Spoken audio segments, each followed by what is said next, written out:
శుభకార్యాలకు పూజార్ల కోసం వెతుకుతున్నారా? ఇక నుండి అవసరం లేదు. పూజారీస్.com లో అతి తక్కువ ధరలకే పూజార్లను ముందే బుక్ చేసుకోండి. వెంటనే కాల్ చేయండి.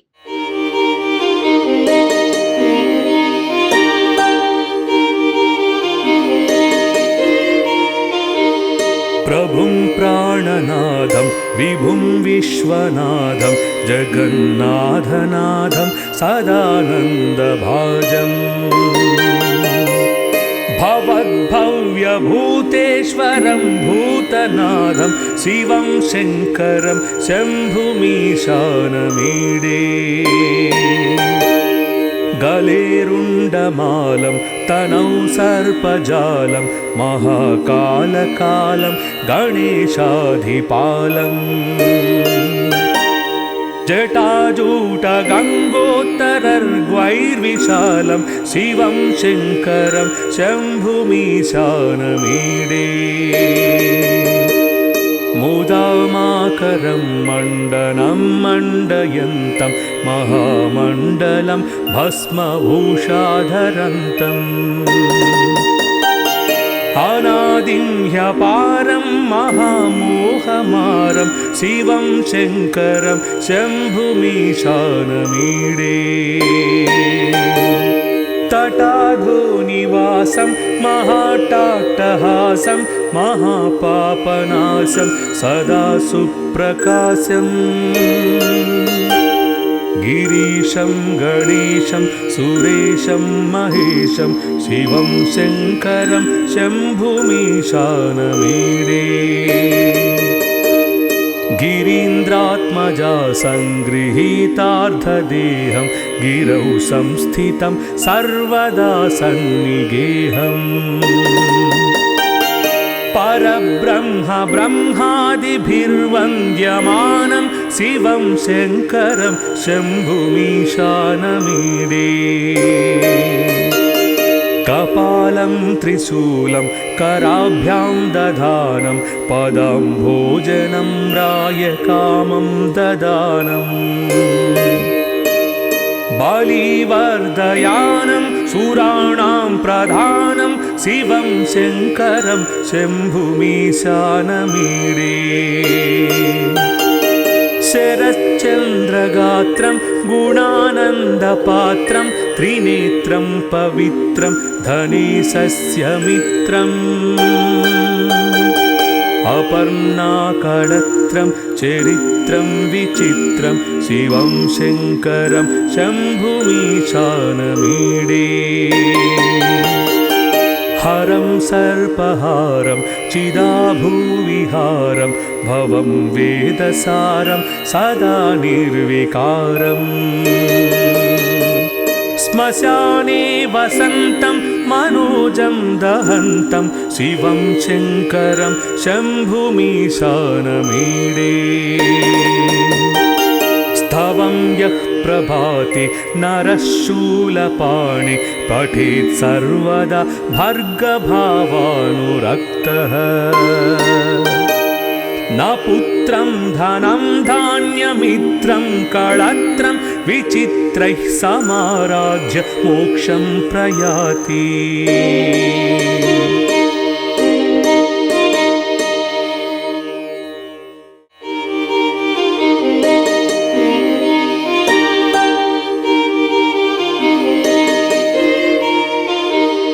प्रभुं प्राणनादं विभुं विश्वनाथं जगन्नाथनाथं सदानन्दभाजम् भवद्भव्यभूतेश्वरं भूतनाथं शिवं शङ्करं शम्भुमीशानमीडे गलेरुण्डमालं तनौ सर्पजालं महाकालकालं गणेशाधिपालम् जटाजूटगङ्गोत्तरर्ग्वैर्विशालं शिवं शङ्करं शम्भुमीशानमीडे मुदामाकरं मण्डनं मण्डयन्तं महामण्डलं भस्मभूषाधरन्तम् अनादिं ह्यपारं महामोहमारं शिवं शङ्करं शम्भुमीशानमीडे तटाधोनिवासं महाट्टाट्टहासं महापापनाशं सदा सुप्रकाशम् गिरीशं गणेशं सुरेशं महेशं शिवं शङ्करं शम्भुमीशानमीडे गिरीन्द्रात्मजा सङ्गृहीतार्धदेहं गिरौ संस्थितं सर्वदा सन्निगेहम् परब्रह्म ब्रह्मादिभिर्वन्द्यमानं शिवं शङ्करं शम्भुमीशानमीडे कपालं त्रिशूलं कराभ्यां दधानं पदं भोजनं रायकामं ददानम् बलिवर्धयानं सुराणां प्रधानं शिवं शङ्करं शम्भुमीशानमीडे शरच्चन्द्रगात्रं गुणानन्दपात्रं त्रिनेत्रं पवित्रं धनेशस्य मित्रम् अपर्णाकळत्रं चरित्रं विचित्रं शिवं शङ्करं शम्भुमीशानमीडे हरं सर्पहारं चिदाभूविहारं भवं वेदसारं सदा निर्विकारम् श्मशाने वसन्तं मनोजं दहन्तं शिवं शङ्करं शम्भुमीशानमीडे स्तवं यः प्रभाते नरः शूलपाणे पठेत् सर्वदा भर्गभावानुरक्तः न पुत्रं धनं धान्यमित्रं कळत्रं विचित्रैः समाराज्य मोक्षं प्रयाति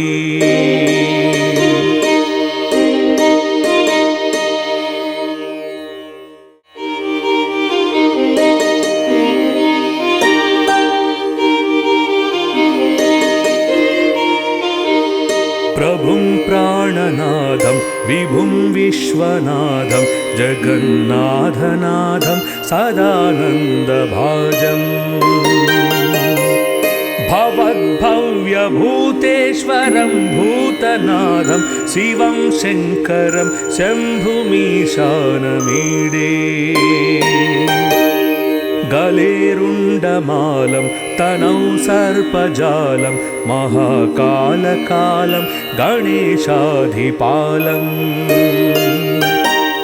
जटाजूटगङ्गोत्तरर्ग्वैर्विशालं शिवं शङ्करं शम्भुमीशानमीडे मुदामाकरं मण्डनं मण्डयन्तं महामण्डलं भस्मभूषाधरन्तम् अनादिं ह्यपारं महामोहमारं शिवं शङ्करं शम्भुमीशानमीडे तटाधोनिवासं महाट्टाट्टहासं महापापनाशं सदा सुप्रकाशम् गिरीशं गणेशं सुरेशं महेशं शिवं शङ्करं शम्भुमीशानमीडे गिरीन्द्रात्मजा सङ्गृहीतार्धदेहं गिरौ संस्थितं सर्वदा सन्निगेहम् परब्रह्म ब्रह्मादिभिर्वन्द्यमानं शिवं शङ्करं शम्भुमीशानमीडे कपालं त्रिशूलं कराभ्यां दधानं पदं भोजनं रायकामं ददानम् बलिवर्धयानं सुराणां प्रधानं शिवं शङ्करं शम्भुमीशानमीडे शरच्चन्द्रगात्रं गुणानन्दपात्रं त्रिनेत्रं पवित्रं धनेशस्य मित्रम् अपर्णाकळत्रं चरित्रं विचित्रं शिवं शङ्करं शम्भुमीशानमीडे हरं सर्पहारं चिदाभूविहारं भवं वेदसारं सदा निर्विकारम् श्मशाने वसन्तं मनोजं दहन्तं शिवं शङ्करं शम्भुमीशानमीडे स्तवं यः प्रभाते नरः शूलपाणि पठेत् सर्वदा भर्गभावानुरक्तः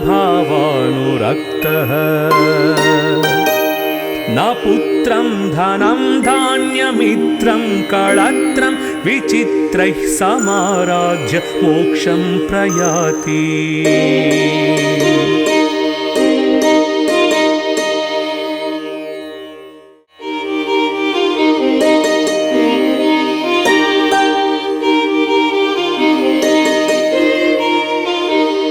प्रभुं प्राणनादं विभुं विश्वनाथं जगन्नाथनाथं सदानन्दभाजम् भवद्भव्यभूतेश्वरं भूतनाथं शिवं शङ्करं शम्भुमीशानमीडे गलेरुण्डमालं तनौ सर्पजालं महाकालकालं गणेशाधिपालम् जटाजूटगङ्गोत्तरर्ग्वैर्विशालं शिवं शङ्करं शम्भुमीशानमीडे मुदामाकरं मण्डनं मण्डयन्तं महामण्डलं भस्मभूषाधरन्तम् अनादिं ह्यपारं महामोहमारं शिवं शङ्करं शम्भुमीशानमीडे तटाधोनिवासं महाट्टाट्टहासं महापापनाशं सदा सुप्रकाशम् गिरीशं गणेशं सुरेशं महेशं शिवं शङ्करं शम्भुमीशानमीडे गिरीन्द्रात्मजा सङ्गृहीतार्धदेहं गिरौ संस्थितं सर्वदा सन्निगेहम्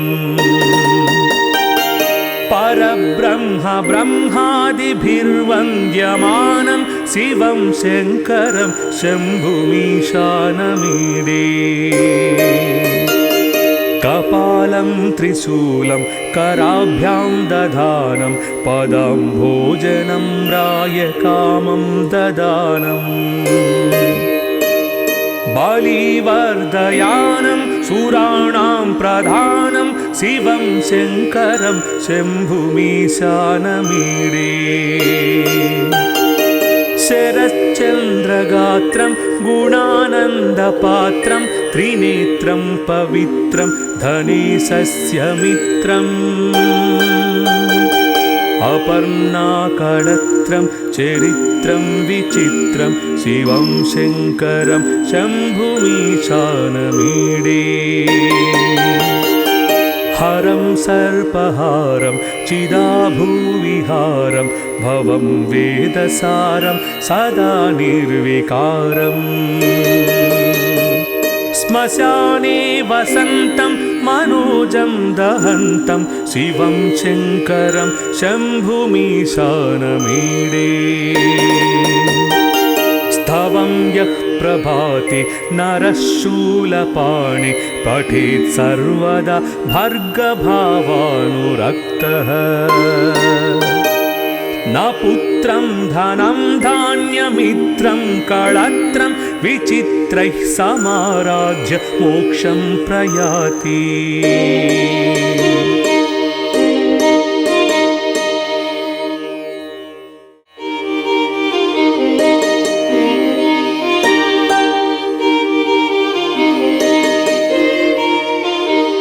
प्रभुं प्राणनादं विभुं विश्वनाथं जगन्नाथनाथं सदानन्दभाजम् भवद्भव्यभूतेश्वरं भूतनाथं शिवं शङ्करं शम्भुमीशानमीडे। गलेरुण्डमालं तनौ सर्पजालं महाकालकालं गणेशाधिपालम् जटाजूटगङ्गोत्तरर्ग्वैर्विशालं शिवं शङ्करं शम्भुमीशानमीडे। मुदामाकरं मण्डनं मण्डयन्तं महामण्डलं भस्मभूषाधरन्तम्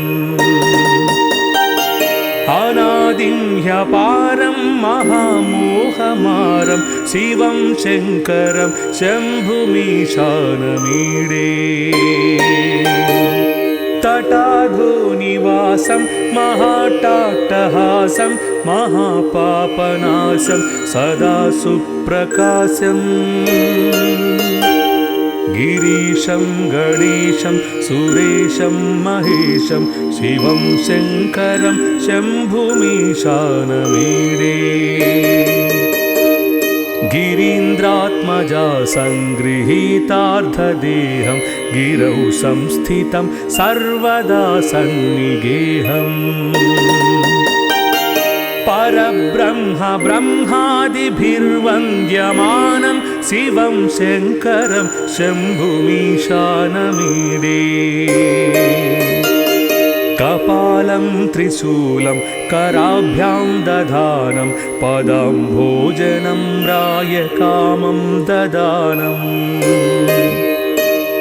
बलिवर्धयानं सुराणां प्रधानं शिवं शङ्करं शम्भुमीशानमीडे। शरच्चन्द्रगात्रं गुणानन्दपात्रं त्रिनेत्रं पवित्रं धनेशस्य मित्रम् अपर्णाकळत्रं चरित्रं विचित्रं शिवं शङ्करं शम्भुमीशानमीडे। हरं सर्पहारं चिदाभूविहारं भवं वेदसारं सदा निर्विकारम् श्मशाने वसन्तं मनोजं दहन्तं शिवं शङ्करं शम्भुमीशानमीडे। स्तवं यः प्रभाते नरः शूलपाणि पठेत् सर्वदा भर्गभावानुरक्तः। न पुत्रं धनं धान्यमित्रं कळत्रं विचित्रैः समाराज्य मोक्षं प्रयाति।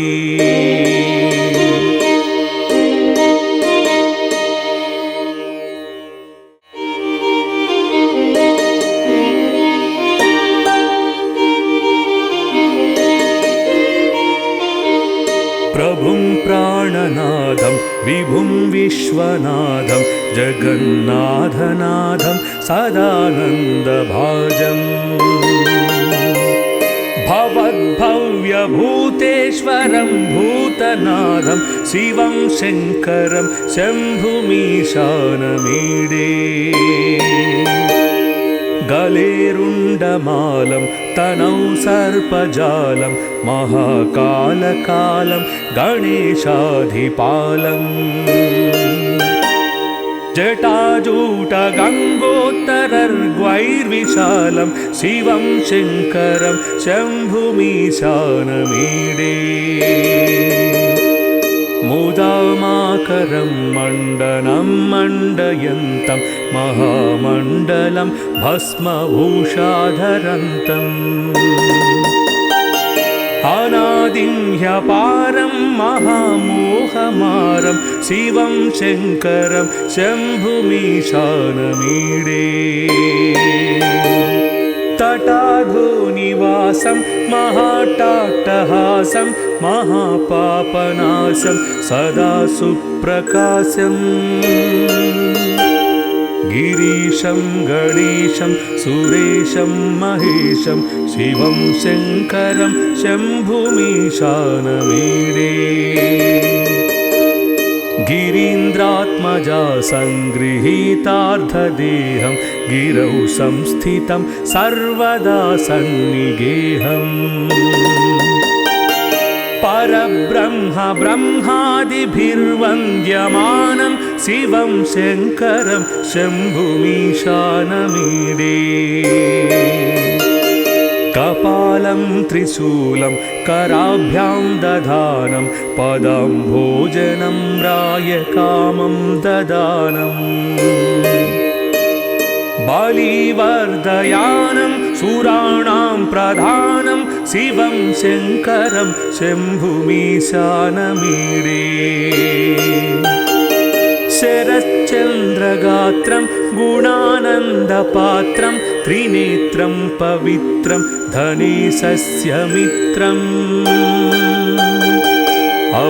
अपर्णाकडत्रं चरित्रं विचित्रं शिवं शङ्करं शम्भुमीशानमीडे हरं सर्पहारं चिदाभूविहारं भवं वेदसारं सदा निर्विकारम् श्मशाने वसन्तं मनोजं दहन्तं शिवं शङ्करं शम्भुमीशानमीडे स्तवं यः प्रभाते नरः शूलपाणि पठेत् सर्वदा भर्गभावानुरक्तः न पुत्रं धनं धान्यमित्रं कळत्रं विचित्रैः समाराज्य मोक्षं प्रयाति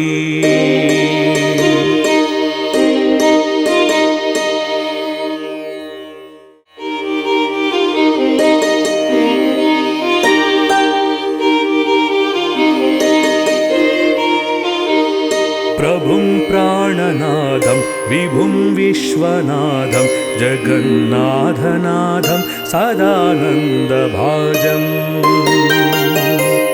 भवद्भव्यभूतेश्वरं भूतनाथं शिवं शङ्करं शम्भुमीशानमीडे गलेरुण्डमालं तनौ सर्पजालं महाकालकालं गणेशाधिपालम् जटाजूटगङ्गोत्तरर्ग्वैर्विशालं शिवं शङ्करं शम्भुमीशानमीडे मुदामाकरं मण्डनं मण्डयन्तं महामण्डलं भस्मभूषाधरन्तम् अनादिं ह्यपारं महामोहमारं शिवं शङ्करं शम्भुमीशानमीडे तटाधोनिवासं महाट्टाट्टहासं महापापनाशं सदा सुप्रकाशम् गिरीशं गणेशं सुरेशं महेशं शिवं शङ्करं शम्भुमीशानमीडे गिरीन्द्रात्मजा सङ्गृहीतार्धदेहं गिरौ संस्थितं सर्वदा सन्निगेहम् परब्रह्म ब्रह्मादिभिर्वन्द्यमानं शिवं शङ्करं शम्भुमीशानमीडे कपालं त्रिशूलं कराभ्यां दधानं पदं भोजनं रायकामं ददानम् बलिवर्धयानं सुराणां प्रधानं शिवं शङ्करं शम्भुमीशानमीडे शरच्चन्द्रगात्रं गुणानन्दपात्रं त्रिनेत्रं पवित्रं धनेशस्य मित्रम् अपर्णाकळत्रं चरित्रं विचित्रं शिवं शङ्करं शम्भुमीशानमीडे हरं सर्पहारं चिदाभूविहारं भवं वेदसारं सदा निर्विकारम् श्मशाने वसन्तं मनोजं दहन्तं शिवं शङ्करं शम्भुमीशानमीडे स्तवं यः प्रभाते नरः शूलपाणि पठेत् सर्वदा भर्गभावानुरक्तः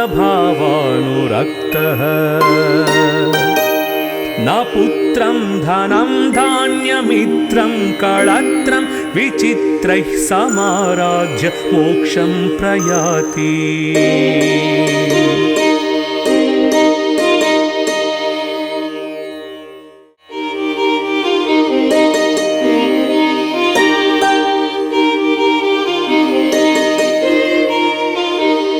प्रभुं प्राणनादं विभुं विश्वनाथं जगन्नाथनाथं सदानन्दभाजम् भवद्भव्यभूतेश्वरं भूतनाथं शिवं शङ्करं शम्भुमीशानमीडे गलेरुण्डमालं तनौ सर्पजालं महाकालकालं गणेशाधिपालम् जटाजूटगङ्गोत्तरर्ग्वैर्विशालं शिवं शङ्करं शम्भुमीशानमीडे मुदामाकरं मण्डनं मण्डयन्तं महामण्डलं भस्मभूषाधरन्तम् अनादिं ह्यपारं महामोहमारं शिवं शङ्करं शम्भुमीशानमीडे तटाधोनिवासं महाट्टहासं महापापनाशं सदा सुप्रकाशम् गिरीशं गणेशं सुरेशं महेशं शिवं शङ्करं शम्भुमीशानमीडे गिरीन्द्रात्मजा सङ्गृहीतार्धदेहं गिरौ संस्थितं सर्वदा सन्निगेहम् परब्रह्म ब्रह्मादिभिर्वन्द्यमानं शिवं शङ्करं शम्भुमीशानमीडे कपालं त्रिशूलं कराभ्यां दधानं पदाम्भोजनं रायकामं ददानम् बलिवर्धयानं सुराणां प्रधानं शिवं शङ्करं शम्भुमीशानमीडे शरच्चन्द्रगात्रं गुणानन्दपात्रं त्रिनेत्रं पवित्रं धनेशस्य मित्रम् अपर्णाकळत्रं चरित्रं विचित्रं शिवं शङ्करं शम्भुमीशानमीडे हरं सर्पहारं चिदाभूविहारं भवं वेदसारं सदा निर्विकारम् श्मशाने वसन्तं मनोजं दहन्तं शिवं शङ्करं शम्भुमीशानमीडे स्तवं यः प्रभाते नरः शूलपाणि पठेत् सर्वदा भर्गभावानुरक्तः न पुत्रं धनं धान्यमित्रं कळत्रं विचित्रैः समाराज्य मोक्षं प्रयाति।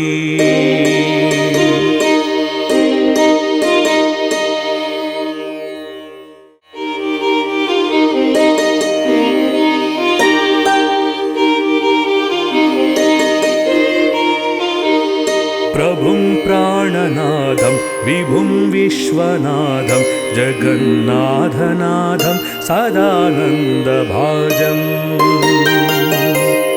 भवद्भव्यभूतेश्वरं भूतनाथं शिवं शङ्करं शम्भुमीशानमीडे। गलेरुण्डमालं तनौ सर्पजालं महाकालकालं गणेशाधिपालम्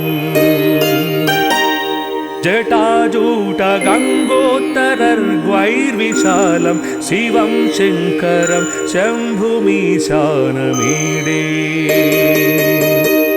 मुदामाकरं मण्डनं मण्डयन्तं महामण्डलं भस्मभूषाधरन्तम्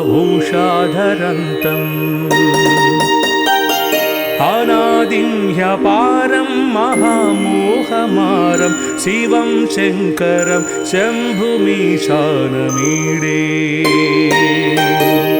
तटाधोनिवासं महाट्टाट्टहासं महापापनाशं सदा सुप्रकाशम्